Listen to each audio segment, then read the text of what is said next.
सूर्यकोटि समप्रभ निर्विघ्नं कुरु मे देव सर्वकार्येषु सर्वदा। माझ्या भगिनींनो, युवकांनो आणि पत्रकार बंधूंनो, आज आपण शिवस्मारक संकेश्वर येथे एका अत्यंत गंभीर आणि वेदनादायी विषयावर एकत्र आलो आहोत। जेव्हा हिंदू पीडित असतात तेव्हा जागतिक मानवता आज प्रत्येक जागृत हिंदूच्या मनावरील हल्ले, महिलांवरील अन्याय आणि निष्पाप हिंदूंची हत्या या सगळ्या विरोधात आवाज उठवण्यासाठी आपण येथे एकत्र आलो आहोत। या आंदोलनाचा उद्देशही स्पष्ट आहे। बांगलादेशातील हिंदूंवरील अत्याचार तात्काळ थांबवावेत, भारत सरकारने कडक राजनैतिक हस्तक्षेप करावा, आंतरराष्ट्रीय स्तरावर मानवाधिकारांचा दबाव टाकण्यात यावा, पीडित हिंदूंना न्याय मिळावा। हे आंदोलन शांततापूर्ण व ठाम आणि प्रभावी आहे। आपण सर्वांनी घोषणा देऊया।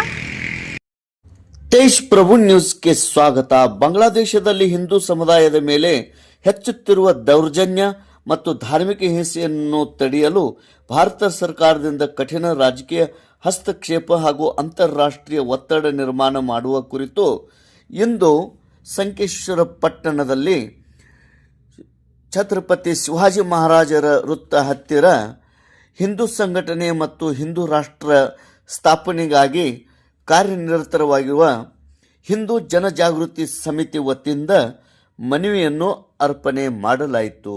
ಈ ಮನವಿಯನ್ನು ಸಂಕೇಶ್ವರದ ಉಪ ತಹಶೀಲ್ದಾರ್ ಕಚೇರಿಯ ಅಧಿಕಾರಿಗಳು ಬಂದು ಸ್ವೀಕರಿಸಿ ಈ ಮನವಿಯನ್ನು ಮೇಲೆ ಕಳಿಸಲಾಗುವುದು ಎಂದು ತಿಳಿಸಿದರು। ಮನವಿಯನ್ನು ಮಾನ್ಯ ಶ್ರೀ ನರೇಂದ್ರ ಮೋದಿಜಿ ಪ್ರಧಾನಮಂತ್ರಿ ಭಾರತ ಸರ್ಕಾರ ನವದೆಹಲಿ, ಮಾನ್ಯ ಶ್ರೀ ಅಮಿತ್ ಶಾಜಿ ಕೇಂದ್ರ ಗೃಹ ಸಚಿವ ಭಾರತ ಸರ್ಕಾರ ನವದೆಹಲಿ, ಮಾನ್ಯ high commissioner Bangladesh high commissioner ಕಚೇರಿ ನವದೆಹಲಿ ಇವರ ಹೆಸರಿಗೆ ಕಳಿಸಲಾಯಿತು।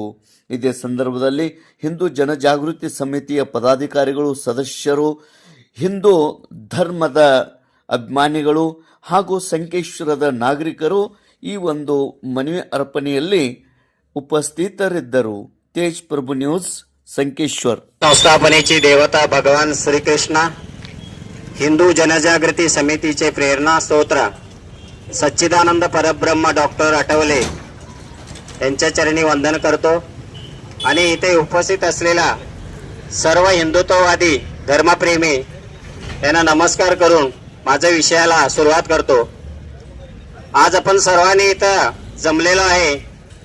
बांगलादेशमध्ये जे काही हिंदूवर अत्याचार होत आहे त्या संदर्भात मान्य तहसीलदारांना, मान्य आपले प्रधानमंत्री नरेंद्र मोदी आणि गृहमंत्री अमित शाह यांच्यापर्यंत हे निवेदन पोहोचवण्यासाठी जमलेलो आहे। हिंदूंचं संरक्षण व्हावं, आपला हिंदू धर्म ची शिकवण आहे वसुधैव कुटुंब म्हणून सर्व मानव जातीला, हिंदुस्थानातील सर्व जाती धर्मातील लोकांना हिंदुस्थानामध्ये गुण्यागोविंदानं नांदवलं जातं।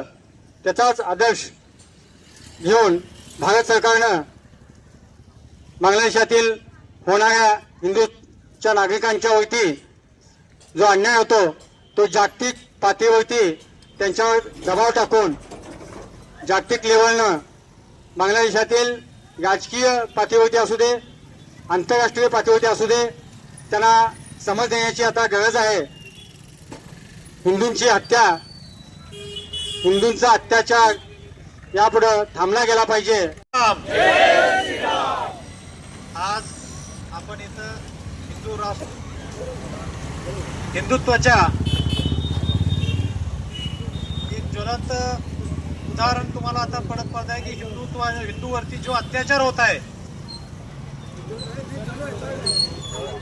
अत्याचार होत आहे, जो बांगलादेशात आपल्या हिंदूवर अत्याचार होत असलेला आम्ही आपण सनातन संघटनेच्या वतीने आज हे जे आंदोलन घेतलेलं आहे, परत सर्व हिंदू समाजातील हिंदू संघटनेचे कार्यकर्ते इथं प्रमुख सगळे उपस्थित आहेत। सर्वांना मी विनंती करतो की मोदीजींनी जे बांगलादेशावरती जे अल्पसंख्याक हिंदूंची सुरक्षा, धर्मस्वातंत्र्य, मंदिर रक्षण यासाठी संयुक्त करार करावा।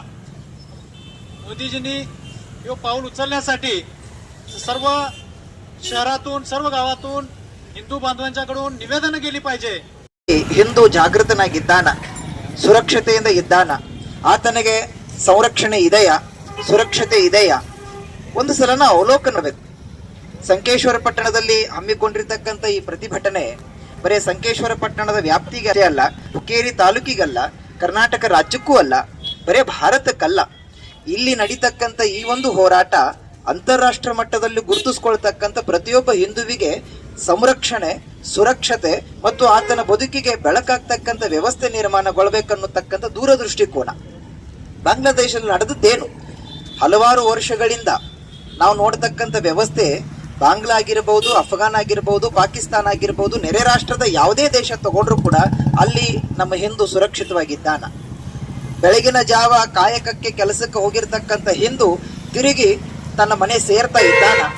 ಹೆಣ್ಣು ಮಕ್ಕಳು ಶಾಲೆಗೆ ಹೋದಾಗ ತಿರುಗಿ ಮನೆಗೆ ಸೇರ್ತಾ ಇದ್ದಾರ. ಈ ಎಲ್ಲ ವ್ಯವಸ್ಥೆಯನ್ನ ನಾವು ಒಂದ್ಸರಿ ನೋಡಿದಾಗ ಒಂದೇ ಉದ್ದೇಶ, ಅಲ್ಲಿ ಹಿಂದೂಗಳ ನರಮೇಧ. ತಮ್ಮ ದೂರದೃಷ್ಟಿ ಹಿತಾಸಕ್ತಿಯಿಂದ, ತಮ್ಮ ಪಟ್ಟಬದ್ಧ ಹಿತಾಸಕ್ತಿಯಿಂದ ಧರ್ಮದ ಉಳಿವಿಗೋಸ್ಕರ ನಮ್ಮ ಹಿಂದೂಗಳನ್ನ ನರಮೇಧ ಮಾಡತಕ್ಕಂಥ ವ್ಯವಸ್ಥೆ ಎಲ್ಲಿಗೆ ಬಂದು ನಿಂತುಕೊಂಡಿದೆ. ಸೊ ಆ ನಿಟ್ಟಿನೊಂದಿಗೆ ಬಾಂಗ್ಲಾದೇಶದಲ್ಲಿ ಮೊನ್ನೆ ನಡೆದಿರತಕ್ಕಂಥ ಆ ಸಜೀವ ದಹನ, ಅಲ್ಲಿ ಸತ್ತವ ಯಾರೋ ಒಬ್ಬ ಹಿಂದೂ ಅಲ್ಲ, ನಮ್ಮ ಮನೆಯ ಅಣ್ಣನಾಗಿರಬಹುದು, ತಮ್ಮನಾಗಿರಬಹುದು, ಸಹೋದರನಾಗಿರಬಹುದು, ತಂದೆ ರೂಪದೊಳಗಿರಬಹುದು, ತಮ್ಮನ ರೂಪದೊಳಗಿರಬಹುದು. ನಮ್ಮ ಮನೆಯ ಒಬ್ಬ ಸದಸ್ಯ ಆ ರೀತಿ ತನ್ನ ಪ್ರಾಣವನ್ನು ಕಳ್ಕೊಂಡಿದ್ರೆ ನಾವೆಲ್ಲ ಸುಮ್ಮನೆ ಇರ್ತಿದ್ವೇನು? ಕಳೆದುಕೊಂಡವ ಯಾವುದೋ ಒಂದು ಜಾತಿ ವ್ಯಕ್ತಿ ಅಲ್ಲ, ಆತ ಹಿಂದೂ.